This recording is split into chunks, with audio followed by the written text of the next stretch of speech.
mechanism naman din siya.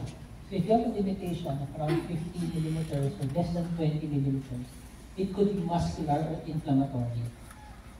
When you press this area, you're pressing one ligament, a capsular ligament. And then 40%, 40 millimeters. Na kinukuha yung maximum assisted opening. Kasi normal na 40 millimeters. Yung nangako, parang mas maliit.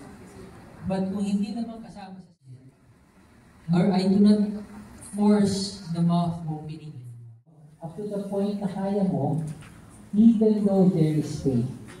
Open your mouth, sagad, kahit masakit. Now, maximum assisted opening is you put the tip of your finger